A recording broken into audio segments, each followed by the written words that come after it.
बच्चों आज हम क्लास में स्टार्ट करेंगे आप लोगों का चैप्टर अमाइंस एनसीईआरटी से। इसको हम कम्प्लीटली बेटा ख़त्म करेंगे इस वीडियो में, ठीक है।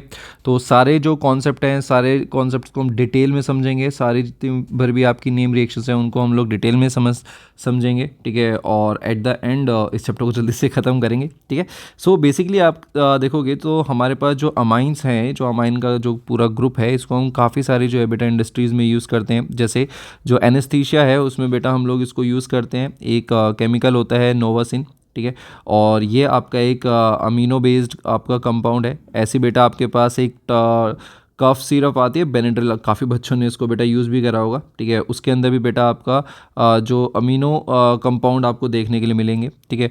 बहुत सारे बेटा जो सर्फेक्टेंट्स होते हैं उसमें बेटा आपको अमीनो ग्रुप्स जो है बेटा देखने के लिए मिलते हैं। तो काफ़ी जो है बेटा आपका फैला हुआ इलाका है अमाइंस का, ठीक है। तो अगर हम डिस्कस करते हैं कि अमाइंस होते क्या हैं, तो बहुत सिंपली देखिए यहाँ पर आपके पास जब भी कोई भी एक अमोनिया है, अमोनिया में से बेटा आपका एक हाइड्रोजन रिप्लेस होता है। अमोनिया में से आपका एक हाइड्रोजन रिप्लेस होगा और उस हाइड्रोजन की जगह बेटा आपका एक एल्काइल ग्रुप ऐड होगा, तो बनता है बेटा आपका अमाइन, ठीक है। अगर आपका नाइट्रोजन के साथ एक एल्काइल ग्रुप है तो बनेगा बेटा आपका प्राइमरी अमाइन। अगर आपके पास दो एल्काइल ग्रुप्स अटैच हैं तो बनता है बेटा आपका सेकेंडरी अमाइन। एंड सिमिलरली अगर बेटा तीन एल्काइल ग्रुप्स अटैच हैं तो आपका बन जाता है आपका tertiary amine and so on, है ना।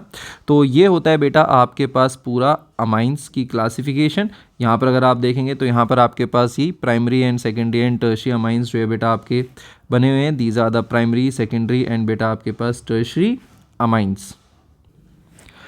नेक्स्ट इसमें हम देखते हैं तो डेट विल बी बेटा आपका स्ट्रक्चर ऑफ अमाइंस। अगर हम अमाइंस के स्ट्रक्चर को देखें तो बहुत सिंपल है कि आपका जो अमाइन होता है इसमें आपका जो नाइट्रोजन होता है वो आपका कैसा होता है, sp3 हाइब्रिडाइज होता है, ठीक है। और इसीलिए इसकी जो ज्योमेट्री होती है वो आपकी कैसी रहती है बेटा, पिरामिडल शेप्ड ज्योमेट्री रहती है, ठीक है। तो यहाँ पर अगर हम देखते हैं तो इसका स्ट्रक्चर जो है बेटा आपको इस चीज़ को काफ़ी अच्छे से समझाएगा, ठीक है। यहाँ पर आपके सेंटर पे जो है बेटा आपके पास नाइट्रोजन है, दिस इज़ द आपका नाइट्रोजन। तो उसका यूज़ कर लेते हैं हम लोग, लेट टेक पिंक। ये है आपके पास नाइट्रोजन, ठीक है। और अगर आप देखोगे जो नाइट्रोजन है इसमें आपके पास जो है आपके वैकेंट ऑर्बिटल्स हैं। These are the vacant orbital जिनको वो यूज़ करता है फॉर आपका बॉन्ड फॉर्मेशन विद डिफरेंट आपका एल्काइल ग्रुप्स। और यहाँ पर आपका एक अनशेयर्ड पेयर ऑफ इलेक्ट्रॉन भी देखने के लिए मिलेगा, ठीक है। जो आपके पास जो बॉन्ड होते हैं, ठीक है, यहाँ पर आपके पास जो बॉन्ड्स रहते हैं उस बॉन्ड का जो एंगल रहता है वो आपका कितना रहता है, 108 डिग्री का जो है बेटा आपको देखने के लिए मिलेगा। वैसे आपके पास जो एंगल होता है नॉर्मली आपका जो पिरामिडल शेप्स होते हैं उनका एंगल रहता है आपके पास 109.5 डिग्री, बट इसका जो बेटा एंगल है वो आपका 108 रहता है। ड्यू टू द बेटा आपके पास ये जो लोन पेयर ऑफ इलेक्ट्रॉन्स हैं इनकी वजह से इनका जो एंगल होता है वो थोड़ा सा आपका छोटा हो जाता है, ठीक है। अगर हम इसके क्लासिफिकेशन की बात करते हैं तो क्लासिफिकेशन हम बेटा ऑलरेडी इसका डिस्कस कर चुके हैं जब मैंने आपको अमाइंस अभी समझाया था कि अमाइंस में बेसिकली आपके पास क्या होता है, डिपेंड करता है कि जो अमीनो ग्रुप है उसमें से जो है कितने number of hydrogen atoms replace हुए हैं। जितने number of hydrogen atoms replace होते चले जाएंगे उसके हिसाब से हो जाता है बेटा आपका primary amine, secondary amine and आपका टर्शियरी अमाइन फॉर्मेशन, ठीक है। तो यहाँ पर भी वही है, primary amine, secondary amine and आपके पास टर्शियरी अमाइन, ठीक है। नॉमनक्लेचर की बात करते हैं तो नॉमनक्लेचर बहुत सिंपल है इनका, ठीक है, बहुत ज़्यादा सिंपल इनका नॉमनक्लेचर है। नॉमनक्लेचर को ये टेबल से समझ लेते हैं तो वही अगेन दो टाइप के आपके पास नाम आते हैं, आपका वही कॉमन नेम एंड आपका IUPAC नेम। हम पहले बेटा फोकस करेंगे आपका कॉमन नेम्स पर कि कॉमन नेम्स इनके किस तरीके से दिए जाते हैं। कॉमन नेम्स जो बेटा देने का जो प्रोसीजर है वो बेटा डिपेंड करता है कि आपका जो अमाइन है वो कौन सा है, आपका प्राइमरी अमाइन है, आपका सेकेंडरी अमाइन है या फिर आपका टर्शियरी अमाइन है, ठीक है। अगर हम बात करते हैं बेटा आपके प्राइमरी अमाइंस के लिए तो प्राइमरी अमाइंस के लिए सिचुएशन बड़ी प्यारी सी है। आप लोग सिंपली क्या करो, आप लोग जो भी जैसे अभी अब तक आप लोगों ने अल्कोहल के लिए नेमिंग करी थी बिल्कुल उसी तरीके से नेमिंग करो कि भाई आप जो भी आपका कार्बन है जिस पर अमाइन ग्रुप है उस पर सबसे छोटा नंबर आना चाहिए, डेट इज़ 1 and 2, ठीक है, इस तरीके से, ठीक है। ये हो जाएगा 1, ये हो जाएगा 2 एंड इस तरीके से आप लोग कर दोगे। और इथेन अमाइन, यहाँ पर जो टर्म यूज़ होता है ये यूज़ होता है बेटा अमाइन, ठीक है। जैसे हम लोग अल्कोहल में OL यूज़ करते थे, राइट, एल्डिहाइड में बेटा हम लोग AL यूज़ करते थे, कीटोन में ओन यूज़ करते थे, कार्बोक्सिलिक एसिड में ओइक एसिड यूज़ करते थे, ऐसे इसमें हम अमाइन यूज़ करते हैं, ठीक। जैसे यहाँ पर अगर आप देखोगे तो ये हो जाएगा आपका 1, 2 and 3, तो ये हो जाएगा बेटा आपके के पास प्रोपेन टू अमाइन, ठीक है। बट जैसे ही आप लोग बात करोगे सेकेंडरी और टर्शियरी अमाइंस की, तो वहाँ पर बेटा नाम थोड़ा सा हो जाता है अलग। यहाँ पर हमें क्या करना होता है, यहाँ पर जो है बेटा हमें पेरेंट चेन पहले सेलेक्ट करनी होती है। अगर आप देखोगे तो ये आपके पास एक सेकेंडरी अमाइन है, this is the secondary amine, और यहाँ पर आपके पास जो है 2 चेन्स अटैच हैं। इस चेन में आपके राइट साइड में 2 कार्बन एटम्स हैं, यहाँ पर आपके पास आपका एक सिंगल कार्बन एटम मौजूद है, मतलब सिंगल कार्बन चेन मौजूद है। तो वही जो ज़्यादा कार्बन चेन कंटेनिंग बेटा चेन होगी उसको हम लोग बेटा as a parent chain consider करेंगे। तो ये आपके पास क्या हो जाएगी, this will be considered as the बेटा आपके पास पेरेंट चेन, और साइड वाली जो है बेटा आपकी साइड चेन हो जाएगी। ठीक है, और हम लोग क्या करते हैं, पेरेंट चेन को तो वही जिस तरीके से हम करते हैं उसी तरीके से नाम लिखेंगे। ठीक है, बट अभी जो हम लोगों ने ऊपर करा था, बट आपके पास ये जो छोटी वाली जो चेन होती है ना, साइड चेन, उस साइड चेन के साथ हम लोग क्या कर देते हैं, साइड चेन के साथ जो बेटा आपका नाइट्रोजन है इसको एसोसिएट कर देते हैं। ठीक है, अब कैसे करते हैं वो समझिए। देखिए, सबसे पहले बेटा आप लोगों ने देखा ना कि आपके पास 2 कार्बन है, 2 कार्बन के लिए क्या हो जाएगा बेटा, इथेन अमाइन। अभी नॉर्मल हम लोग इसकी नेमिंग करेंगे, बट अगर आप देखोगे तो जो नाइट्रोजन है, नाइट्रोजन के साथ एक बेटा साइड चेन भी अटैच है, जो कि आपके पास कौन सी है, मिथाइल है, मिथाइल चेन अटैच है। तो हम लोग लिखते हैं उसको एम मिथाइल। ठीक है, तो हम लोग ना एम से रिप्रेजेंट करते हैं कि कितनी number of side chain attach हैं। ऐसे अगर आप इसके सेकंड इसमें एग्जांपल में देखेंगे तो this is a tertiary amine, यहाँ पर सारे के सारे जो है बेटा एक ही जैसे हैं, मतलब जो नाइट्रोजन से अटैच जितने पर भी आपके पास कार्बन है वो सिंगल सिंगल है।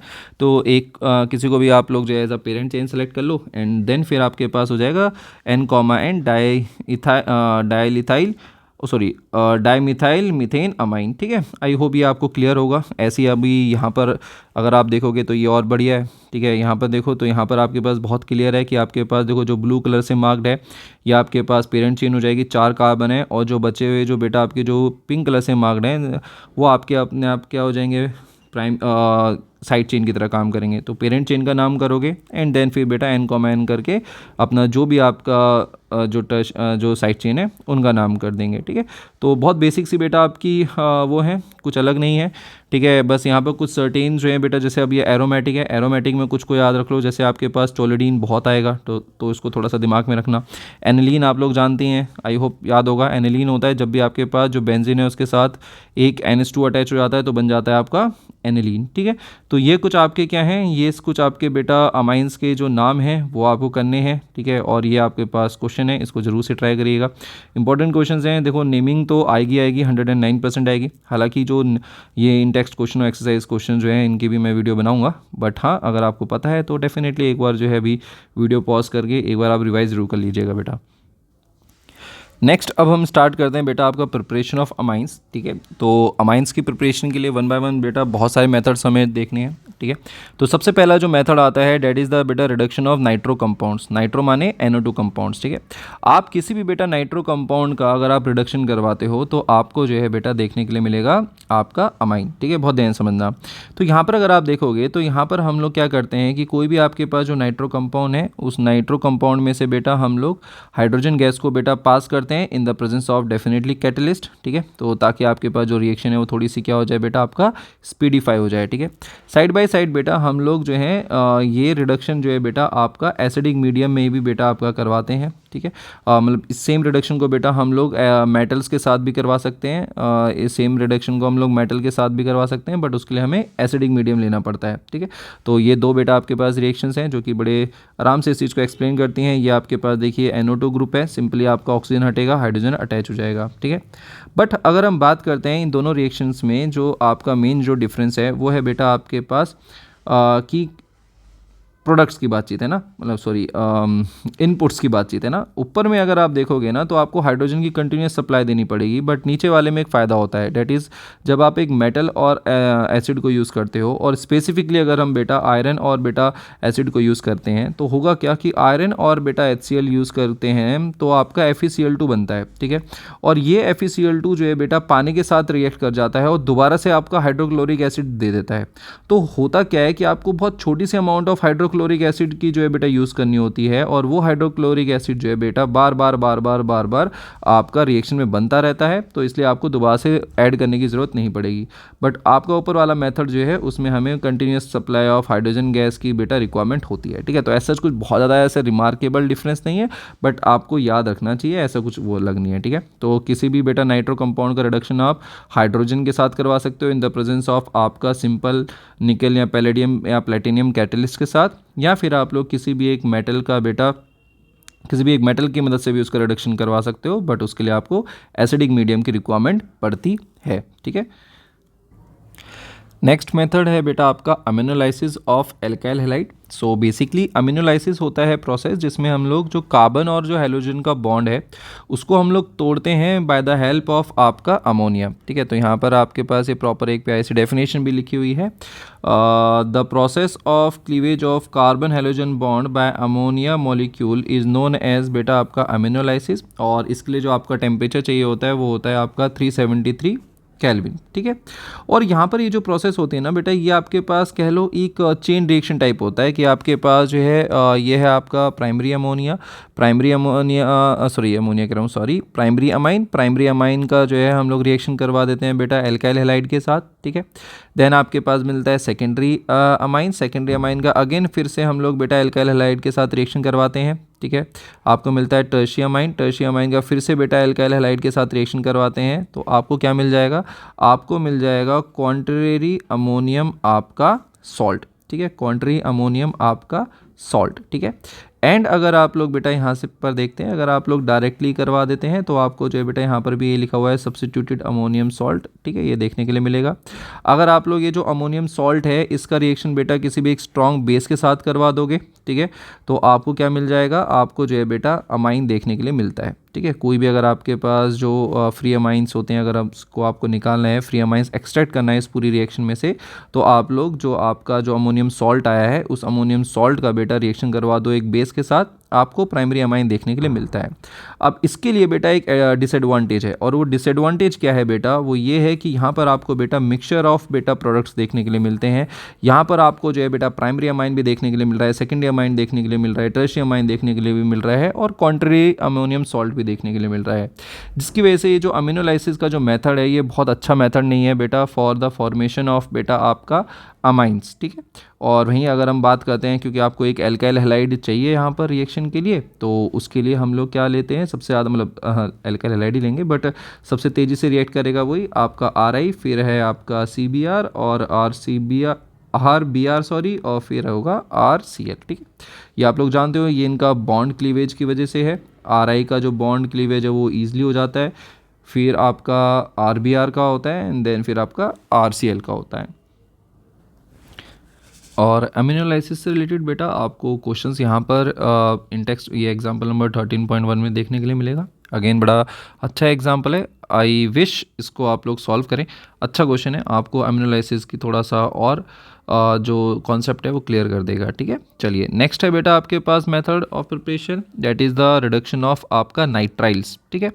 नाइट्राइल आप लोग जानते हैं, नाइट्राइल क्या होता है, नाइट्राइल होता है जब आपके पास CN आपका किसी के साथ अटैच होता है ना, and with the help of आपका कार्बन, है ना। अगर आप जानते हैं जो CN होता है ये आपके पास एक एम्बिडेंट न्यूक्लियोफाइल होता है, दैट इज़ इसके पास 2 अटैकिंग साइट होते हैं, कार्बन और नाइट्रोजन दोनों इसकी अटैकिंग साइट हैं, ठीक है। तो बेसिकली क्या होता है, अगर आपके पास कोई भी नाइट्राइल है और उस नाइट्राइल का अगर आप लोग बेटा करते हैं रिडक्शन, ठीक है, तो आपको जो है बेटा देखने के लिए मिलेगा आपका अमाइन, ठीक है, और इसमें हमेशा एक कार्बन ज़्यादा देखने के लिए मिलता है, ठीक है। मतलब बेसिकली कार्बन नहीं, हम कह सकते हैं एल्काइल ग्रुप ज़्यादा देखने के लिए मिलता है। यहाँ पर अगर आप देखोगे एल्काइल ग्रुप भी नहीं, सॉरी, एल्काइल ग्रुप में कार्बन ज़्यादा देखने के लिए मिलता है, ठीक है, हाँ ये ज़्यादा सही है। एल्काइल ग्रुप में जितने कार्बन्स हैं आपका जो बेटा अमाइन बनेगा उसमें बेटा एक कार्बन आपको ज़्यादा देखने के लिए मिलेगा, इसका मतलब ये है ना, जितने नंबर ऑफ़ कार्बन्स आपके एल्काइल ग्रुप में मौजूद हैं उससे एक कार्बन जो है बेटा आपको ज़्यादा देखने के लिए मिलेगा इनके अंदर, ठीक है। तो ये है बेटा आपके पास रिडक्शन ऑफ आपका नाइट्राइल्स। सिमिलरली बेटा आपके पास आएगा रिडक्शन ऑफ अमाइड्स, जो कि आपका फोर्थ प्रिपरेशन है फॉर द बेटा अमाइंस। आप लोग बेटा अमाइड्स जानते हैं, ठीक है। अमाइड होता है जब भी आपके पास कोई भी एक कार्बोनाइल कार्बन है, उस कार्बोनाइल कार्बन के साथ अटैच हो जाता है एक एल्काइल ग्रुप और आपका एक अमाइन ग्रुप, ठीक है, तो बन जाता है आपका अमाइड। सिमिलरली यहाँ पर भी आप यही करो कि कोई भी अगर आपके पास अमाइड है उसका अगर आप रिडक्शन करवाते हो, ठीक है, उसका आप रिडक्शन करवा देते हो, तो रिडक्शन करवाने से आपके पास क्या होने वाला है, आप जानते हैं रिडक्शन एक प्रोसेस जिसमें क्या होगा, आपका जो ऑक्सीजन है वो हटेगा और हाइड्रोजन जाके ऐड हो जाता है। तो यहाँ पर भी यही होगा कि यहाँ पर जो है आपका हाइड्रोजन हटेगा, सॉरी हाइड्रोजन ऑक्सीजन हटेगा और हाइड्रोजन ऐड होगा। यहाँ पर भी आपको जितने नंबर ऑफ कार्बन आपके एल्काइल ग्रुप में प्रेजेंटली मौजूद थे उससे एक कार्बन जो है बेटा आपको ज़्यादा देखने के लिए मिलता है आपके फाइनल प्रोडक्ट के अंदर, ठीक है, तो ये है। और यहाँ पर अगर आप देखेंगे तो यहाँ पर बहुत सारे बेटा मैंने कंपाउंड्स लिखे हुए हैं, ये हैं सारे के सारे आपके कार्बोनिल कंपाउंड्स, है ना। तो ये खैर हम लोग बेटा आपका ये जो एल्डिहाइड कीटोन वाला टॉपिक है उसमें हम डिस्कस करेंगे ये सारी चीज़ें। सो बेसिकली आप देखोगे ना जो कार्बोनिल जो कार्बन होता है ना, ठीक है, कार्बोनिल कार्बन जो है बेटा डिफरेंट प्रोडक्ट्स देता है डिपेंडिंग अपॉन कि इसके साथ क्या क्या चीज़ें कौन कौन से ग्रुप्स अटैच है ना। तो जैसे अगर आपके पास यहाँ पर आपका एक एल्काइल ग्रुप और हाइड्रोजन अटैच हो गया तो बना देता है एल्डिहाइड, अगर दोनों तरफ जो है एल्काइल ग्रुप्स अटैच हो गए तो बना देता है कीटोन एंड सो ऑन, ठीक है। तो ये सारी चीज़ें ये बेटा मैंने यहाँ पर मेंशन करी हुई है। हालांकि इसको हम लोग बेटा ड्यूरिंग द चैप्टर ही पढ़ते रहेंगे, तो अगर किसी बच्चे को इंटरेस्ट है इस चीज़ को याद रखने में और सोचता है कि अभी पढ़ना है तो आप डेफिनेटली बेटा स्क्रीनशॉट ले लीजिए यहाँ पर, ठीक है।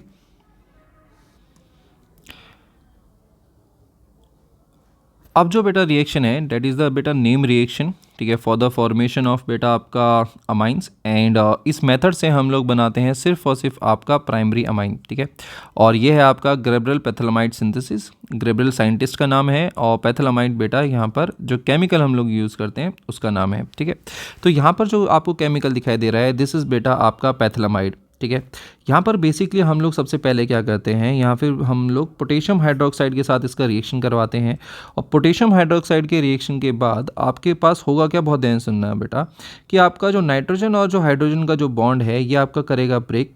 अब क्योंकि पोटेशियम हाइड्रोक्साइड खुद एक आयनिक कंपाउंड है तो वो भी बेटा आयनाइज कर जाएगा, ठीक है, और आपके जो डिफरेंट आयन्स हैं वो आपस में कंबाइन करेंगे, ठीक है, और आपका कुछ ये प्रोडक्ट देखने के लिए मिलेगा, ठीक है। अब इसका अटैक हम लोग क्या करेंगे, दोबारा से आप लोग एक एल्काइल हैलाइड से करवाएंगे। अब देखिए ये बड़ा इंटरेस्टिंग है, बहुत ध्यान सुनना बेटा, जो भी आपका एल्काइल ग्रुप आपको इंट्रोड्यूस करवाना है आपके अमाइन के अंदर वही एल्काइल हैलाइड आपको लेना भी है, इस चीज़ को याद रखना है आपको। जो भी एल्काइल ग्रुप आपको इंट्रोड्यूस करवाना है आपके अमाइन के अंदर वही बेटा आपको एल्काइल ग्रुप यहाँ पर लेना भी है इस एल्काइल हैलाइड के अंदर, ठीक है। तो अगेन बेटा सेम ही स्टेप होगी, यहाँ पर भी बेटा वही होगा, आपका जो एल्काइल हैलाइड है उसका जो बॉन्ड है वो टूटेगा एंड अगेन बेटा यहाँ पर आपके जो हैं आयंस एक्सचेंज होंगे एंड देन बेटा आपका बनेगा सबसे पहले एन एल्काइल पैथियोलामाइड, ठीक है। एन एल्काइल पैथियोलामाइड जो है बेटा इसका हम रिएक्शन करवाएंगे आपका सोडियम हाइड्रोक्साइड के साथ। जैसे हम लोग इसका रिएक्शन सोडियम हाइड्रोक्साइड के साथ करवाएंगे अगेन आपके पास क्या होगा, यहाँ पर अब आपके दो बॉन्ड टूटेंगे, ठीक है। यहाँ पर एक तो बॉन्ड बेटा ये वाला जाएगा और एक बॉन्ड बेटा ये जाएगा और दोनों कार्बन पर कैसा चार्ज आ जाएगा, पॉजिटिव, ठीक है। और आपको कुछ इस टाइप का एक इंटरमीडिएट देखने के लिए मिलेगा जिसकी हमें ज़रूरत नहीं है, हमें ज़रूरत थी बेटा आपका इसकी, ठीक है। तो यहाँ पर अगर आप देखेंगे तो यहाँ पर आपका जो आर आया है ये कहाँ से आया है, ये आर आया है फ्रॉम द बेटा आपका एल्काइल हैलाइड, ठीक है। जो हम लोगों ने एल्काइल हैलाइड यूज़ करा था ये आर बेटा वहीं से आया है। तो जो भी आप लोग एल्काइल हैलाइड यूज़ करोगे वही एल्काइल जो ग्रुप है वो आपका अमाइन में अटैच होता है, पहली चीज़। दूसरी चीज़ बेटा इस ग्रेबरल पैथियोलामाइड सिंथेसिस से हम लोग सिर्फ और सिर्फ प्राइमरी अमाइन बना सकते हैं और उसमें भी सिर्फ और सिर्फ एलोफेटिक वाले, एरोमेटिक प्राइमरी अमाइंस का फॉर्मेशन हम लोग नहीं कर सकते हैं। क्यों नहीं कर सकते हैं, क्योंकि आपके पास यहाँ पर ये जो पूरी जो आपका ये जो स्टेप दिखाई दे रहा है ना, मैं जो दोबारा से एरो बनाता हूँ ये वाला जो स्टेप है ये एक न्यूक्लियोफिलिक सब्स्टिट्यूशन स्टेप होता है, ठीक है। यहाँ पर एक न्यूक्लियोफिलिक सब्स्टिट्यूशन रिएक्शन हो रही होती है और जो एराइल हैलाइड्स होते हैं ये न्यूक्लियोफिलिक सब्स्टिट्यूशन रिएक्शन शो नहीं करते हैं विद द एनायन ऑफ पैथियोलामाइड। ये जो पैथियोलामाइड है ये अपना एनायन फॉर्मेशन करता है और उसके साथ बेटा ये जो एराइल अमाइंस होते हैं ये एल्काइल हैलाइड्स जो होते हैं ये न्यूक्लियोफिलिक सब्स्टिट्यूशन रिएक्शन शो नहीं करते और यही रीज़न होता है कि आपको कभी भी इससे एरोमेटिक प्राइमरी अमाइन नहीं मिलेगा, सिर्फ और सिर्फ जो है बेटा आपको यहाँ पर एलिफेटिक प्राइमरी अमाइन देखने के लिए मिलता है। नेक्स्ट रिएक्शन है बेटा आपका हॉफमान ब्रोमोमाइड डिग्रेडेशन रिएक्शन। अगेन ये एक नेम रिएक्शन है, अगेन इंपॉर्टेंट रिएक्शन है। हॉफमान साइंटिस्ट का नाम था, ब्रोमोमाइड अभी हम लोगों ने चेक करा था, ठीक है। और डिग्रेडेशन और रिएक्शन, ठीक है। डिग्रेडेशन का मतलब है कि यहाँ पर अब आपकी चीज़ें कम होने वाली हैं। देखिए अभी हम लोगों ने ऊपर वाला जो रिडक्शन मेथड देखा था उसमें आपको एल्काइल ग्रुप में एक कार्बन ज़्यादा देखने के लिए मिल रहा था। यहाँ पर आपको क्या देखने के लिए मिलेगा, यहाँ पर आपको जो नंबर ऑफ कार्बन्स हैं वो आपको कम होंगे। याद रखना नंबर ऑफ कार्बन्स टोटल कम होते हैं। एल्काइल ग्रुप में जितने कार्बन हैं वो तो उतने ही रहने वाले हैं, बट ओवरऑल जितने नंबर ऑफ कार्बन आपके कंपाउंड में, पेरेंट कंपाउंड में मौजूद थे, प्रोडक्ट में बेटा वो नंबर ऑफ कार्बन थोड़ा सा कम हो जाता है, एक कार्बन कम होता है, ठीक है। तो बड़ी सिंपल सी रिएक्शन है। यहाँ पर हम लोग क्या लेते हैं, यहाँ पर बेटा हम लोग लेते हैं वही आपका अमाइड, ठीक है। अमाइड का रिएक्शन हम लोग बेटा ब्रोमीन के साथ करवाते हैं इन द प्रेजेंस ऑफ बेटा सोडियम हाइड्रोक्साइड। हालांकि बेटा मैंने यहाँ पर आपको पूरी रिएक्शन करके दिखा रखी है, ट्राई भी करता हूँ कि ये आपको समझा पाऊँ। तो यहाँ पर आपका एल्काइल और आप एल्काइल ग्रुप और कार्बन के बीच का बॉन्ड टूटता है, और यहाँ पर कार्बन और आपका जो नाइट्रोजन है उसके बीच का बॉन्ड टूटेगा। सिमिलरली बेटा आपके पास जो NaOH है इसमें सोडियम और OH के बीच का बॉन्ड टूटेगा। अब होगा क्या, जैसे आपके बॉन्ड टूटे तो आप लोग जानते हैं कि आपके पास अलग अलग जो है बेटा अब कॉम्बिनेशन स्टार्ट हो जाएंगे। ये जो दोनों आपके एल्काइल ग्रुप और बेटा आपका जो अमोनिया ग्रुप है ये दोनों आपस में खुद में ही अटैच हो जाएंगे, और ये जो आपका जो CO बचा, ये CO जो है बेटा आपका अटैच कर जाएगा विद आपका सोडियम, और आपके पास जो Br है, ठीक है, ये भी बेटा आपके सोडियम के साथ अटैच करेगा, और आपका जो बचा OH ये आपका बना देगा पानी, ठीक है। तो आई होप बेटा ये थोड़ा बहुत समझ में आया होगा। मैंने कुछ एरोज बना रखे हैं, उन एरोज से थोड़ा सा आप समझ सकते हैं, बट एट द एंड आप लोग इसको डायरेक्टली याद रख लीजिए। बहुत सिंपल रिएक्शन होती है और डायरेक्ट रिएक्शन आती है कि भाई आपको हॉफमान ब्रोमोमाइड डिग्रेडेशन रिएक्शन करके दिखानी है। तो यहाँ पर अगर आप देखेंगे तो यहाँ पर आपके पास जो अमाइड है इसमें आपके पास जो कार्बन था वो कार्बन बेटा आपके अमाइड में मौजूद नहीं है, ठीक है। तो इसलिए इसको हम लोग कहते हैं कि यहाँ पर आपका एक कार्बन आपको कम देखने के लिए मिलेगा फ्रॉम द पेरेंट कार्बन।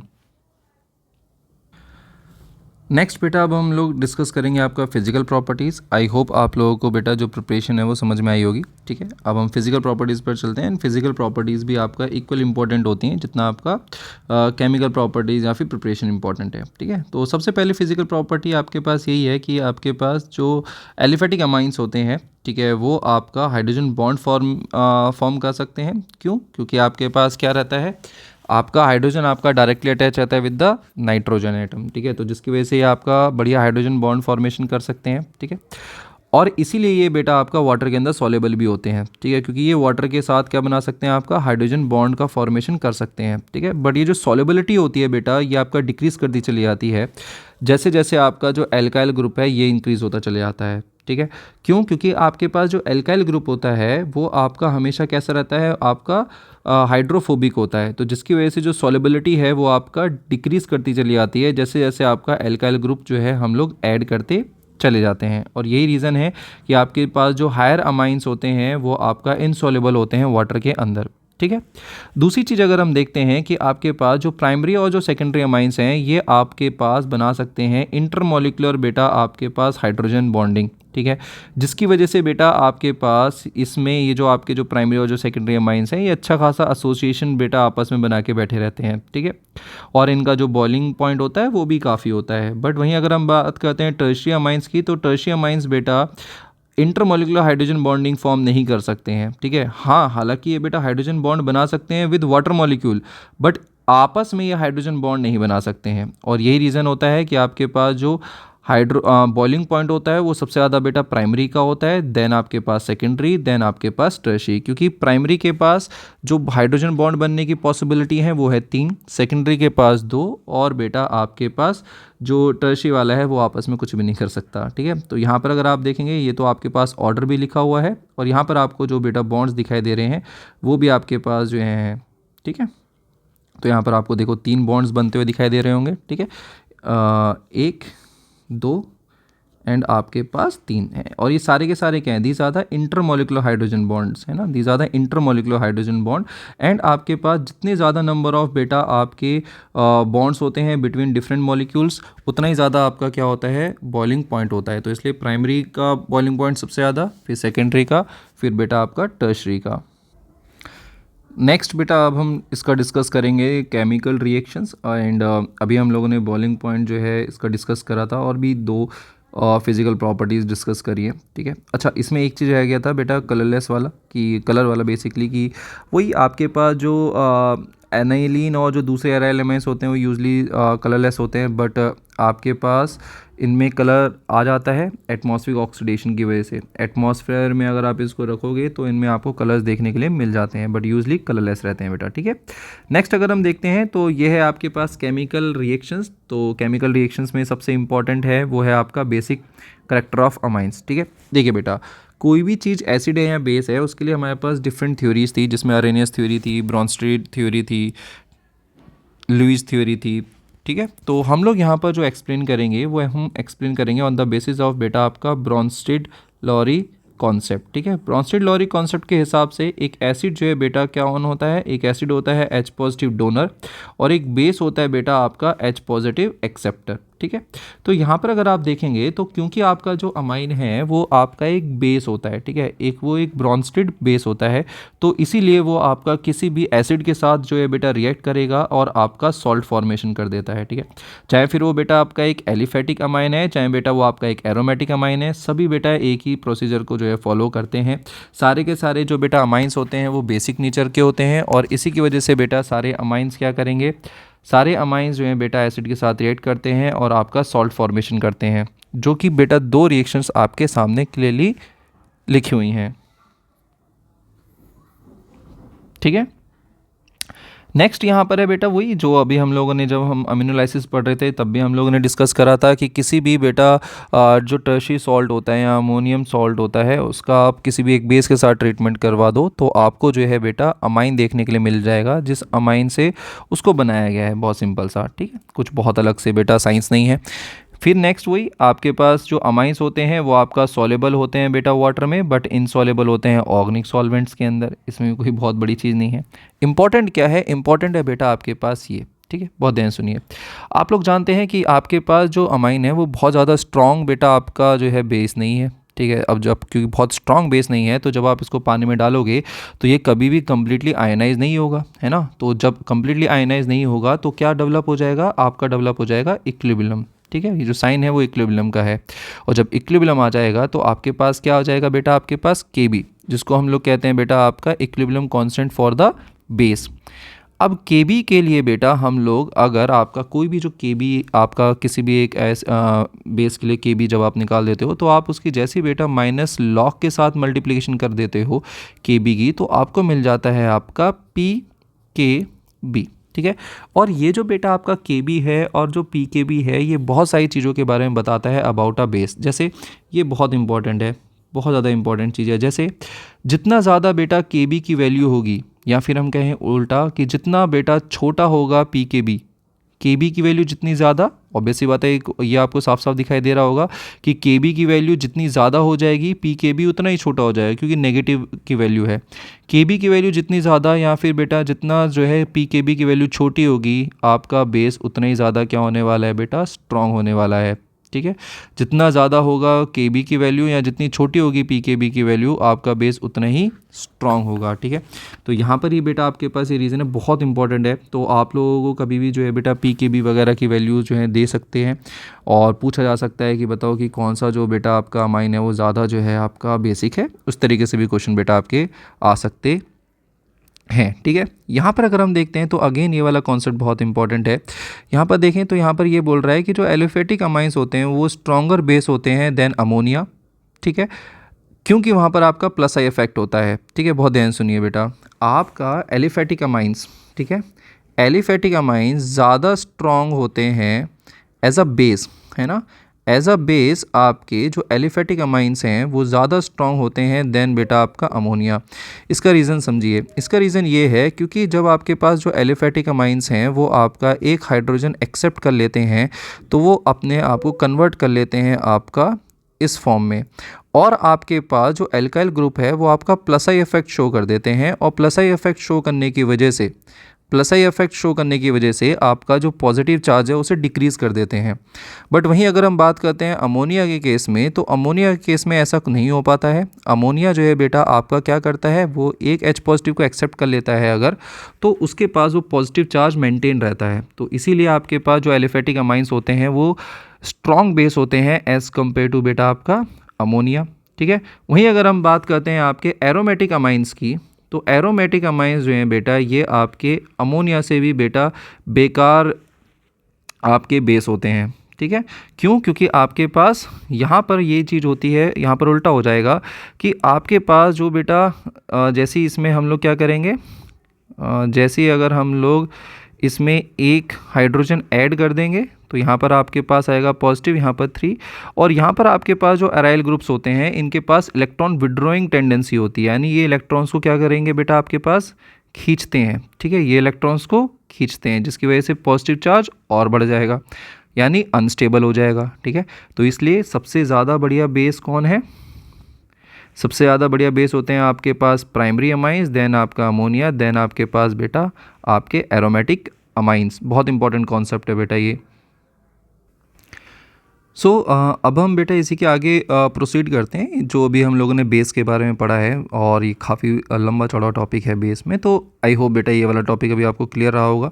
ठीक है, इसी चीज़ को हम बेटा आगे कैरी फॉरवर्ड करते हैं, और वो है बेटा कि आपके पास जो बेसिक करेक्टर होता है, ठीक है, कि भाई आपके पास जो कोई भी अमाइन है वो आपका बेस है या फिर बेटा आपके मतलब कौन सा अमाइन ज़्यादा बेसिक है कौन सा नहीं है, वो बेटा बहुत सारे फैक्टर्स पे डिपेंड करता है। जैसे अगर हम बात करते हैं आपके पास कि अगर कोई भी एक अमाइन है और वो आपका गैसेस फेज़ में बैठा हुआ है ना, कोई भी अगर आपका अमाइन है वो आपका गैसेस फेज़ में है, तो वहाँ पर सिर्फ और सिर्फ बेटा हम लोग कंसिडर करते हैं आपका इंडक्टिव इफेक्ट। ठीक है, कोई भी अगर आपके पास अमाइन है और वो अमाइन आपका किस फेज़ में है, वो अमाइन आपका बेटा गैसेस फेज़ में है, तो हम लोग सिर्फ और सिर्फ वहाँ पर इंडक्टिव इफेक्ट जो है बेटा डिस्कस करते हैं। जैसे यहाँ पर अगर आप देखेंगे ना, तो यहाँ पर मैंने इंडक्टिव इफेक्ट ही डिस्कस करा हुआ है, बेसिकली मैंने नहीं, बुक ने इंडक्टिव इफेक्ट के बेसिस पर ये जवाब दिया है कि क्यों आपके पास जो प्राइमरी अमाइन है वो ज़्यादा बेसिक होते हैं देन द अमोनिया। ठीक है, और यही चीज़ मैंने अभी बेटा आपका ऊपर भी डिस्कस करी थी। ठीक है, तो वहाँ पर मैंने सिर्फ और सिर्फ इंडक्टिव इफेक्ट जो है बेटा कंसिडर करा था। बट जैसे आप लोग आ जाते हो उसके गैसेस फेज़ में, तो कहानियाँ हो जाती हैं अलग। ठीक है, अभी हम उसमें भी आएंगे, बट पहले थोड़ा सा गैसेस फेज़ को और अच्छे से डिस्कस कर लेते हैं।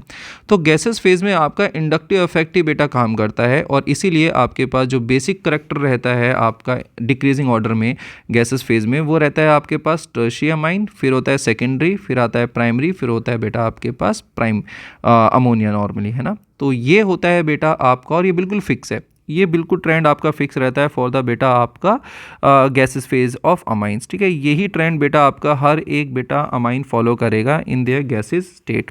ठीक है, बट वहीं अगर हम बात करते हैं आपके एक्वस फॉर्म में, ठीक है, एक्वस स्टेट की बात करते हैं, तो कहानियाँ अलग हो जाती हैं। एक्वस स्टेट में सिर्फ और सिर्फ आपका सोल्वेशन इफेक्ट काम नहीं कर रहा होता है बेटा। एक्वस फेज़ में सिर्फ और सिर्फ आपका सोल्वेशन इफेक्ट काम नहीं करता है। एक्वस फेज़ में बेटा आप लोगों का जो है इंडक्टिव इफेक्ट, एक्वस फेज़ में सिर्फ और सिर्फ इंडक्टिव इफेक्ट काम नहीं करता है। एक्वस फेज़ में आपका सॉल्वेशन इफेक्ट भी काम करता है, आपका स्टेरिक हिंड्रेंस भी काम करना स्टार्ट कर देता है। तो जब आप लोग किसी भी एक अमाइन की बेसिसिटी को डिसाइड करोगे, तो आपको ये तीनों फैक्टर्स देखने पड़ते हैं, और इसी की वजह से आपका जो ट्रेंड है वो आपका इरेगुलर होता है इन केस ऑफ बेटा आपका एक्वस अमाइंस। ठीक है, तो वहाँ पर हमें बहुत सारी चीज़ें बेटा देखनी पड़ती हैं। वहाँ पर हमें सॉल्वेशन इफेक्ट देखना पड़ेगा, वहाँ पर हमें जो है बेटा आपका स्टेरिक हिंड्रेंस देखना पड़ता है। तो बहुत सारे आपके इफेक्ट्स जो हैं बेटा सामने आ जाते हैं, और यही रीज़न होता है कि आपके पास जो रिज़ल्ट होता है वो एबनॉर्मल होता है, और इसीलिए आपको ये वाली वैल्यूज़ याद रखनी है। ठीक है, डायरेक्ट अगर आपके पास क्या है, अगर आपके पास जो है बेटा इथाइल ग्रुप है तो आपको ये सीक्वेंस याद रखना है, और अगर आपके पास मिथाइल ग्रुप है तो आपको ये सीक्वेंस जो है बेटा आपका याद रखना है। कभी भी बेटा रीज़न आता है तो रीज़न आपके पास यही रहेगा, क्योंकि बेटा एक्वस स्टेट में आपको सिर्फ इंडक्टिव इफेक्ट नहीं, आपको दो और इफेक्ट कंसिडर करने होते हैं, और उसी की वजह से बेटा आपका जो सीक्वेंस है वो आपका गैसेस फेज से हो जाता है अलग, और एबनॉर्मल भी है, मतलब बेसिकली कोई स्ट्रिक्ट पैटर्न फॉलो नहीं हो रहा है। ठीक है बेटा, अब हम लोग बेटा समझते हैं कि क्यों आपके पास जो अराइल अमाइंस होते हैं वो आपके एक वीक बेस होते हैं। ठीक है, इसको समझिए बेटा। देखिए आपके पास, देखिए हाइड्रोजन बेटा आपका ion, hydrogen H positive ion कब आएगा, हाइड्रोजन H पॉजिटिव आयन बेटा आपके पास तब आएगा जब कहीं पर बेटा आपके इलेक्ट्रॉन्स होंगे या फिर बेटा कहीं पर होगा नेगेटिव चार्ज, तभी तो ये आपका हाइड्रोजन उसकी तरफ अट्रैक्ट होगा। ठीक है, जैसे अगर हम बात करते हैं अमाइंस की, तो अमाइंस में आपके पास जो नाइट्रोजन होता है उसके पास लोन पेयर ऑफ इलेक्ट्रॉन्स होते हैं, है ना, दिखाई दे रहे हैं यहाँ पर these are the lone pair of electrons, और ये आपका जो H पॉजिटिव है ये इन्हीं लोन पेयर ऑफ इलेक्ट्रॉन्स को ढूंढता हुआ आता है। ठीक है, बट अगर हम बात करते हैं ना अराइल अमाइंस की, तो यहाँ पर बेटा रेजोनेंस की वजह से आपके जो लोन पेयर ऑफ इलेक्ट्रॉन्स हैं, दिखाई दे रहे हैं बेटा, आपके जो लोन पेयर ऑफ इलेक्ट्रॉन्स हैं ये आपके बेटा यूज अप हो जाते हैं। ठीक है, देखो आपके जो लोन पेयर ऑफ इलेक्ट्रॉन्स हैं आपके यूज अप हो रखे हैं, यूज्ड हो चुके हैं, जिसकी वजह से आप देखोगे कि ये जो लोन पेयर ऑफ इलेक्ट्रॉन्स हैं वो बहुत ज़्यादा कम अवेलेबल हो जाते हैं फॉर द प्रोटोनेशन, और यही रीज़न होता है कि जो अराइल अमाइंस हैं इनका जो पीकेबी वैल्यू जो होती है वो काफ़ी ज़्यादा जो है बेटा आपके पास हाई होती है। ठीक है, और इसीलिए ये बेटा बहुत अच्छे स्ट्रॉन्ग जो हैं बेस देखने के लिए नहीं मिलते हैं। बट हाँ, हम एक चीज़ कर सकते हैं कि अगर हम लोग इनके साथ जो अराइल अमाइंस हैं उसमें अगर हम इलेक्ट्रॉन जो है रिलीजिंग ग्रुप लगा दें, जैसे यहाँ पर लिखे हुए हैं, तो आपके पास जो बेटा बेसिक स्ट्रेंथ है वो आपकी इंक्रीज़ कर जाती है। ठीक है, आपकी जो बेसिक स्ट्रेंथ है वो आपकी इंक्रीज़ कर जाएगी अगर हम लोग उसके अंदर इलेक्ट्रॉन रिलीजिंग ग्रुप जो है बेटा आपके लगा देते हैं। बट वहीं अगर आप लोगों ने इलेक्ट्रॉन विड्रॉइंग ग्रुप लगा दिए, इस तरीके से अगर आप लोगों ने ग्रुप लगा दिए तो वो और क्या करेंगे, बेसिक स्ट्रेंथ को और डिक्रीज़ कर देंगे। मैं फिर से रिपीट करता हूँ, अगर आप लोगों ने इलेक्ट्रॉन विड्रॉइंग ग्रुप बेटा आप लोगों का लगा दिया है, एक मिनट, हाँ,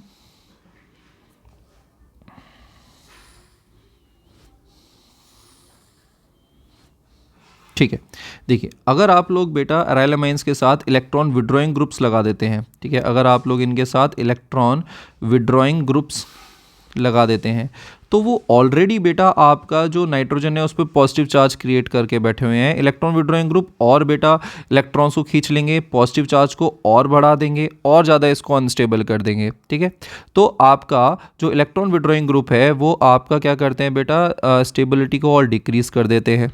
ठीक है, वहीं अगर मैं क्या करता हूँ, मैं इलेक्ट्रॉन रिलीजिंग ग्रुप ऐड कर देता हूँ। ठीक है, अगर मैं इलेक्ट्रॉन रिलीजिंग ग्रुप बेटा ऐड कर देता हूँ तो इलेक्ट्रॉन रिलीजिंग ग्रुप क्या करते हैं, इलेक्ट्रॉन रिलीजिंग ग्रुप जो पॉजिटिव चार्ज है उसे क्या कर देते हैं बेटा आपका डिक्रीज़ कर देते हैं, पॉजिटिव चार्ज को डिक्रीज़ कर देंगे, एंड देयरफॉर बेटा आपके पास जो ओवरऑल बेटा जो अफेक्ट है उसे आपका डिक्रीज़ कर दिया जा सकता है और आपकी जो बेसिक स्ट्रेंथ है उसको वो इंक्रीज़ जो है बेटा आपका कर देते हैं।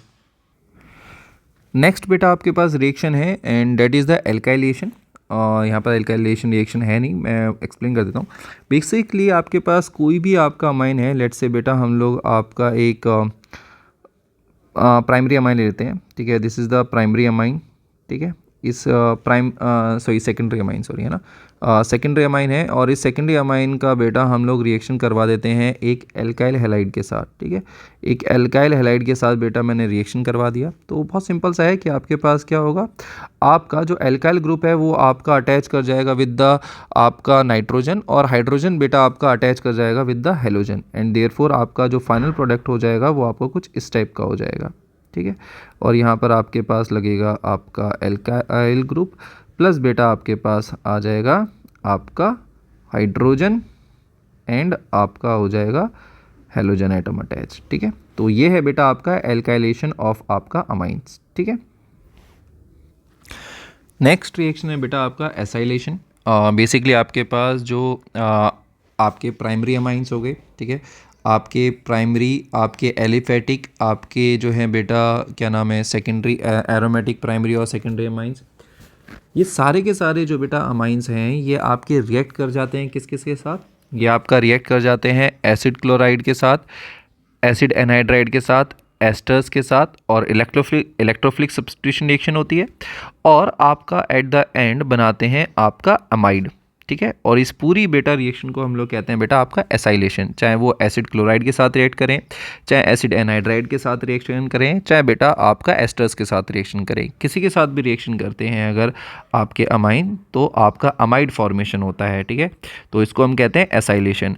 एंड साइड बाय साइड याद रखना है कि ये बेटा जो रिएक्शन है, इस रिएक्शन को हम लोग बेटा करवाते हैं एक बेस के साथ, और ये बेस कैसा है, ये एक ऐसा बेस है जो कि आपका स्ट्रॉन्गर होना चाहिए देन बेटा आपके पास अमाइन। ऑब्वियस सी बात है ना, क्यों, क्योंकि आपके पास इन पूरी रिएक्शन में आपका बनता है एसिड, आपका HCl का फॉर्मेशन होता है, ठीक है।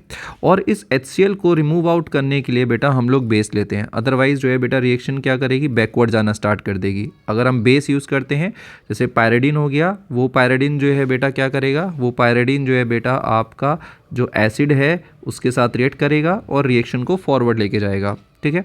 तो यहाँ पर अगर आप देखोगे तो यहाँ पर आपके पास रिएक्शंस हैं। ये है आपके पास एक प्राइमरी अमाइन, इसका जो है बेटा रिएक्शन है आपका एसिड क्लोराइड के साथ, ठीक है। यहाँ पर अगर आप थोड़ा सा क्लोजली ऑब्जर्व करोगे ना, तो यहाँ पर आपके पास डीहाइड्रोहेलोजिनेशन हो रहा है, ठीक है।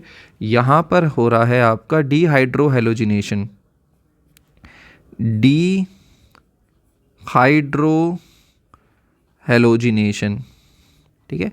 डीहाइड्रोहेलोजिनेशन बेटा आपका यहाँ पर हो रहा है, ठीक है। तो आपके पास डीहाइड्रोहेलोजिनेशन के बाद ही बेटा फॉर्म होता है आपका अमाइड, ठीक है। तो ये एक सिंगल स्टेप प्रोसेस नहीं है। सबसे पहले आपके पास एक इंटरमीडिएट टाइप ऑफ रिएक्टेंट बनेगा, जिसमें आपके पास देखो सबसे पहले न्यूक्लियोफिलिक सब्स्टिट्यूशन रिएक्शन होगी।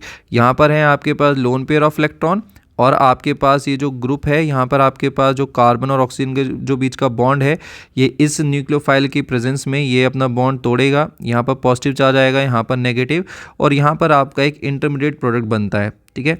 ये इंटरमीडिएट प्रोडक्ट डीहाइड्रोहेलोजिनेशन करता है, यानी इसका हेलोजन भी निकलता है और साइड बाय साइड बेटा आपका हाइड्रोजन भी निकलता है, और देयरफॉर बेटा आपका प्रोडक्ट फॉर्मेशन आपका स्टार्ट होता है, ठीक है। तो अमाइड बनता है, ठीक है। थोड़ा सा कॉम्प्लेक्स है, आई होप थोड़ा सा एक पॉज लेना एंड समझना, थोड़ा सा पॉज लो और बेटा आप लोग समझो, ठीक है। सिमिलरली बेटा आपके पास यहाँ पर भी आपको कुछ ऐसे ही रिएक्शन बेटा आपको करके दिखा रखा है, बट ये आपके पास किसके लिए है, ये आपका सेकेंडरी अमाइन के लिए। ऊपर प्राइमरी अमाइन था, नीचे आपका सेकेंडरी अमाइन है, ठीक है। सिमिलरली ये है आपके पास एनाहाइड्राइड। एनाहाइड्राइड के देखिए प्रोसेस सभी के अंदर सेम है और सभी के अंदर बनता बेटा आपका अमाइड ही है, ठीक है। बनेगा सब में बेटा आपका अमाइड ही, ठीक है। अमाइड ही बनता है, बाय प्रोडक्ट चेंज हो जाते हैं। यहाँ पर आपके पास जो है बेटा कार्बोक्सिलिक एसिड बनेगा, और आपका जो एसिड क्लोराइड है उसके अंदर बेटा आपका HCl बनता है, मिनरल एसिड बनता है। बाकी आपका यहाँ पर आपके पास कार्बोक्सिलिक एसिड का फॉर्मेशन हो रहा है। क्लियर है बेटा। तो कुल मिला के बात है, ये जो बेटा रिएक्शंस हैं ये इंपॉर्टेंट है, चीज़ें जो है बेटा आपके पास आ जाती हैं, तो प्लीज़ इसको ट्राई ज़रूर करिएगा। एक बार आपको लिखने की देर है और ये बेटा आपके दिमाग में प्रॉपर्ली आपको घुस जाएगी। और ये आपके पास बेंजोइलेशन रिएक्शन शो कर रखी है। बेंजोइलेशन बेसिकली आपके पास जो बेंजोइल क्लोराइड है उसके साथ भी बेटा आपके पास जो अमाइन है वो रिएक्ट कर जाते हैं, ठीक है, और बनेगा अगेन वही चीज़ अमाइड ही, ठीक है। बट जब आप लोग बेंजोइल क्लोराइड यूज़ करते हो तो इस प्रोसेस को कहा जाता है बेटा आपका बेंजोइलेशन, ठीक है। इस प्रोसेस को कहा जाता है बेटा आपका बेंजोइलेशन, ठीक है।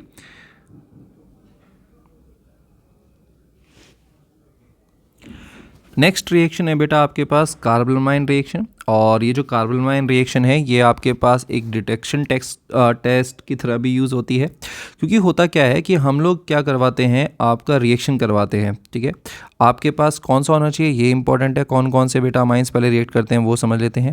यहाँ पर आपका aliphatic and aromatic primary amine से रिएक्ट करेंगे, याद रखना सिर्फ प्राइमरी अमाइन, चाहे वो एलिफेटिक है चाहे वो आपका एरोमेटिक है, ठीक है। ये आपका रिएक्ट करेंगे विद क्लोरोफॉर्म के साथ, ठीक है, और आपका पोटेशियम हाइड्रोक्साइड के साथ, ठीक है। और ये बनाते हैं बेटा आपका आइसोसाइनाइड, ये आपका आइसोसाइनाइड बनाते हैं, या फिर जिसको हम लोग बेटा कार्बोनामाइन कहते हैं। Isocyanide is IUPAC name and carbylamine its common name, ठीक है। तो कार्बोनामाइन बनता है, और ये जो कार्बोनामाइन का जो फॉर्मेशन है ये आपके पास एक बहुत ज़्यादा जो है बेटा फुल स्मेलिंग सब्सटेंस होता है, यानी इसकी एक स्मेल आती है, बड़ी गंदी सी स्मेल रहती है, ठीक है। तो इसको हम ईजिली डिटेक्ट कर सकते हैं, तो इसीलिए बेटा आपके पास इसको हम as a detection test use करते हैं कि अगर मैं आपको कोई एक अमाइन दे दूं और मैं पूछूं कि बताओ ये आपका एक प्राइमरी है या सेकेंडरी अमाइन है, तो आप उसका रिएक्शन बेटा क्लोरोफॉर्म के साथ करवा दीजिए, और इन द प्रेजेंस ऑफ बेटा पोटेशियम हाइड्रोक्साइड अगर आपको एक स्मेल आ गई तो समझ जाना वो आपका कैसा है, प्राइमरी अमाइन है, अदरवाइज बेटा वो प्राइमरी अमाइन नहीं है। नेक्स्ट रिएक्शन है बेटा आपका रिएक्शन विद आपका नाइट्रस एसिड। अगर हम बात करते हैं बेटा आपके पास नाइट्रस एसिड्स की, तो नाइट्रस एसिड जो है बेटा ये भी आपका रिएक्ट करते हैं विद द अमाइंस, और ये तीनों के साथ रिएक्ट करते हैं, प्राइमरी सेकेंडरी और टर्शियरी अमाइंस, ठीक है। फिर चाहे वो एलिफेटिक है या फिर एरोमेटिक है, ठीक है। और आपका प्रोडक्ट फॉर्मेशन होता है। बट इसमें भी एक बड़ी अच्छी चीज़ है कि आपके पास जो प्रोडक्ट्स बनते हैं वो सारे के सारे जो प्रोडक्ट्स होते हैं वो कैसे रहते हैं बेटा, आपके पास डिफरेंट प्रोडक्ट्स रहते हैं। ठीक है, तो समझते हैं बेटा। देखिए, प्राइमरी जो एलिफेटिक अमाइंस होते हैं, प्राइमरी एलिफेटिक अमाइंस जो है रिएक्ट करते हैं आपके नाइट्रस एसिड के साथ और ये आपका बना देते हैं आपका डाइएजोनियम सॉल्ट। अब ये क्योंकि बेटा आपका एलिफेटिक डाइज़ोनियम सॉल्ट है, तो एलिफेटिक डाइज़ोनियम सॉल्ट जो है आपका अनस्टेबल होता है और ये आपका टूट जाता है आपका अल्कोहल में नाइट्रोजन गैस के अंदर। ठीक है, याद रखना है। यहाँ पर हम याद रखना एक और कि जो नाइट्रस एसिड होता है इसका फॉर्मूला होता है आपके पास HNO2। ठीक है, बट इसको हम लोग ड्यूरिंग द रिएक्शन बनाते हैं बाय द यूज़ ऑफ बेटा आपका NaNO2 प्लस आपका HCl। ठीक है, तो इसलिए इसको हम कहते हैं इन सिटू फॉर्मेशन। ठीक है, यहाँ पर ये टर्म भी आपको देखो यहाँ पर NCERT ने मेंशन कर रखी है, इन सिटू। ठीक है, तो ये है बेटा आपके पास इन सिटू फॉर्मेशन। ठीक है, देन आपके पास जो एरोमेटिक अमाइंस हैं, एरोमेटिक अमाइंस क्या करते हैं, एरोमेटिक अमाइंस भी बेटा आपके नाइट्रस एसिड के साथ जो है रिएक्ट करते हैं लो टेम्परेचर पे, बहुत हाई टेम्परेचर की रिक्वायरमेंट नहीं होती है, हल्के से टेम्परेचर पे ही काम कर देते हैं और आपका डाइज़ोनियम सॉल्ट फॉर्म करते हैं। एंड याद रखना है कि जो बेंजीन का जो एरोमेटिक जो डाइज़ोनियम सॉल्ट्स होते हैं ये आपके स्टेबल रहते हैं, इसलिए बेटा ये रिएक्शन आपकी फर्दर नहीं होगी। जैसे आपके एलिफेटिक डाइज़ोनियम सॉल्ट हैं वो तो अनस्टेबल होते हैं, वो तो टूट जाएंगे, बट आपके जो एरोमेटिक जो डाइज़ोनियम सॉल्ट हैं वो आपके स्टेबल होते हैं, इसलिए ये रिएक्शन आपकी यहीं पर रुक जाती है। बट अगर हम बात करते हैं जो सेकेंडरी और जो टर्शियरी अमाइंस होते हैं वो डिफरेंट तरीके से जो है बेटा आपका रिएक्ट करते हैं। हाँ, तो इस वाले बेटा मेथड को भी हम लोग यूज़ कर सकते हैं for the detection of primary, secondary और टर्शियरी अमाइंस। नेक्स्ट है बेटा आपका reaction with aryl sulfonyl chloride. ठीक है, अराइल सल्फोनाइल क्लोराइड। ठीक है, सो बेसिकली आपके पास जो बेंजीन सल्फोनाइल क्लोराइड होता है, ठीक है, ये होता है बेटा आपका हेज़नबर्ग्स रिएजेंट। ठीक है, this is the Hinsberg's reagent. Benzene sulphonyl chloride is Hinsberg reagent. ये रहा बेटा आपका हेज़नबर्ग्स रिएजेंट। ठीक है, ये जो हेज़नबर्ग रिएजेंट है वो प्राइमरी अमाइंस, सेकेंडरी अमाइंस और टर्शियरी अमाइंस सबके साथ जो है बेटा अलग अलग तरीके से रिएक्ट करता है। प्राइमरी अमाइंस के साथ अलग तरीके से रिएक्ट करता है, सेकेंडरी अमाइंस के साथ जो है बेटा आपका अलग तरीके से रिएक्ट करता है और टर्शियरी अमाइंस के साथ जो है बेटा आपका अलग तरीके से रिएक्ट करता है और अलग जो है प्रोडक्ट फॉर्मेशन होते हैं। ठीक है, तो अगर हम देखते हैं आपका जो हेज़नबर्ग रिएजेंट है वो जैसे आपका प्राइमरी अमाइंस के साथ जो है बेटा रिएक्ट करता है तो आपका जो है बेटा अमाइड फॉर्मेशन होगा। ठीक है, एंड यहाँ पर आपके पास ये जो बन रहा है आपका प्रोडक्ट ये आपका सॉल्युबल होता है एल्कली में। एल्कली समझते हैं, जैसे आपके पास सोडियम हाइड्रोक्साइड हो गया, ठीक है, आपका पोटेशियम हाइड्रोक्साइड हो गया एंड सो ऑन। ठीक है, क्लियर है।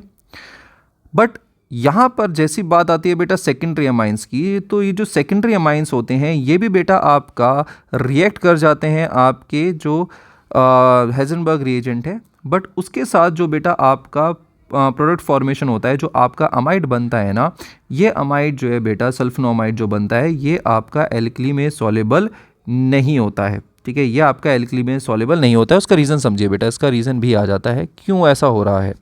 उसका रीज़न है बेटा आपके पास ये जो हाइड्रोजन आपका दिखाई दे रहा है ये, ठीक है, आपके पास ये वाला जो हाइड्रोजन है this is the acidic hydrogen, जिसकी वजह से ओवरऑल ये जो बेटा आपका कंपाउंड है ना ये आपका एक एसिडिक कंपाउंड हो जाता है। ओवरऑल ये जो कंपाउंड है ये आपका एसिडिक होता है और आप लोग जानते हो एक एसिड एक बेस के अंदर ईजिली डिसॉल्व हो जाता है। बट अगर आप यहाँ पर देखोगे तो यहाँ पर आपको जो नाइट्रोजन के साथ जो अटैच आपका कोई भी हाइड्रोजन आपको देखने के लिए नहीं मिल रहा, तो ये बेटा आपके पास जो है बेटा एसिडिक नहीं रह पाता, जिसकी वजह से बेटा आपका ये एल्कली में डिसॉल्व होता भी नहीं है। तो डिफ्रेंशिएट हो गया ना, आप इसको जो है डिफ्रेंशिएट कर पा रहे हो। ठीक है, तो यहाँ पर ये चीज़ आपके पास लिख भी रखी है, देखिए क्लियरली इस चीज़ को बेटा मेंशन करा हुआ है कि since NN diethyl benzene sulphonamide does not contain any hydrogen atom attach to the nitrogen atom, it is not acidic and hence insoluble in alkali. रही बात बेटा जो टर्शियरी अमाइंस हैं, तो मैं इसको बार बार हाईलाइट इसलिए कर रहा था क्योंकि हेज़नबर्ग रिएजेंट को रिएक्ट करने के लिए आपका एक एसिडिक हाइड्रोजन या फिर वो हाइड्रोजन जो कि नाइट्रोजन के साथ डायरेक्टली अटैच है, ऐसा हाइड्रोजन चाहिए रहता है। टर्शियरी अमाइंस में ऐसा कोई हाइड्रोजन अवेलेबल नहीं होता है, इसलिए हेज़नबर्ग रिएजेंट बेटा आपका टर्शियरी अमाइंस के साथ रिएक्शन ही शो नहीं करते हैं। ठीक है, तो हम लोग बेटा इस तरीके से by the use of Hinsberg reagent पता निकाल सकते हैं कि कोई भी एक पर्टिकुलर जो कंपाउंड आपको दिखाई दे रहा है वो पर्टिकुलर कंपाउंड आपका एक प्राइमरी अमाइन है, सेकेंडरी अमाइन है या फिर वो आपका एक टर्शियरी अमाइन है। नेक्स्ट रिएक्शन है बेटा आप लोगों का इलेक्ट्रोफिलिक सब्स्टिट्यूशन रिएक्शन। अगर हम इलेक्ट्रोफिलिक सब्स्टिट्यूशन रिएक्शन की बात करते हैं तो एक इलेक्ट्रोफाइल आएगा और बेटा सब्स्टिट्यूशन रिएक्शन शो करेगा, ठीक है। तो बहुत ध्यान सुनिए बेटा, अगर हम बात करते हैं बेटा आपके NH2 ग्रुप की, डेट इज़ जो आपका जो अमाइन ग्रुप है, अगर मैं उसकी बात करता हूं तो ये जो आपका NH2 ग्रुप होता है ये आपका ortho and para directing group होता है, ठीक है। ये आपका ortho and para directing group होता है। तो डेट इज़ ये जिस भी बेटा बेंजीन के साथ अटैच होगा ये बेटा आपका जो इलेक्ट्रोफाइल होगा उसको चिपकाएगा over the ortho and para position, ठीक है। इसलिए हम लोग इसको एक्टिवेटिंग ग्रुप भी कहते हैं, ठीक है। तो हम लोग जो है बेटा 1 बाय 1 दोनों को जो है बेटा समझेंगे। हम लोगों के पास दो रिएक्शंस होती हैं, एक ब्रोमिनेशन हम लोग पढ़ेंगे और हम लोग बेटा आपका नाइट्रेशन जो है बेटा डिस्कस करेंगे इन डिटेल। ब्रोमिनेशन को अगर हम चेक करते हैं तो ब्रोमिनेशन में बड़ा सिंपल सा है कि आपके पास बेटा एनिलीन लिया, एनिलीन का रिएक्शन हम लोग ब्रोमीन के साथ जो है करवाते हैं और आपके पास जो है अटैक होगा। बट अटैक ना बेटा आपको ब्रोमीन का बेटा ऑर्थो एंड पैरा पोजीशन सब पर देखने के लिए मिलता है, ठीक है। और इससे आपको देखने के लिए मिलेगा 2,4,6 ट्राइब्रोमो एनिलीन, क्योंकि बेटा आपके पास जो NH2 ग्रुप है ना ये बहुत हाई रिएक्टिविटी ग्रुप होता है, ठीक है। तो बहुत हाई रिएक्टिविटी ग्रुप है, इसीलिए आपको जो ब्रोमीन का अटैक है वो हर बेटा ऑर्थो एंड पैरा पोजीशन पे देखने के लिए मिलेगा।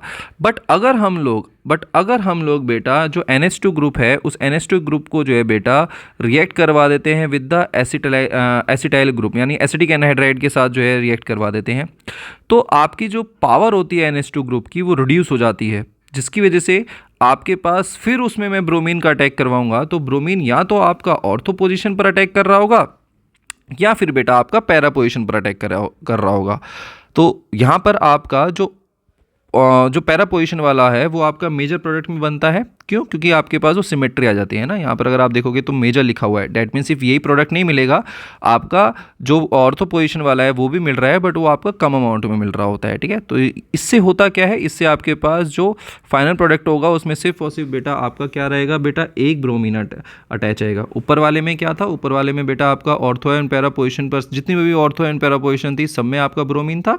एसिटिलाइजेशन करने के बाद आपके पास जो अटैकिंग पावर होती है, जो आपके पास जो रिएक्टिंग पावर है आपका NH2 की, वो क्या जाती है बेटा, कम हो जाती है, कम, जिसकी वजह से बेटा आपका जो फाइनल प्रोडक्ट है वो आपका मोनो सब्स्टिट्यूटेड प्रोडक्ट होता है। ये एक अच्छा बेटा चीज़ है, याद रखना है आप लोगों को, ठीक है। और इस रिएक्शन को भी बेटा थोड़ा सा याद रख लेना, ठीक है।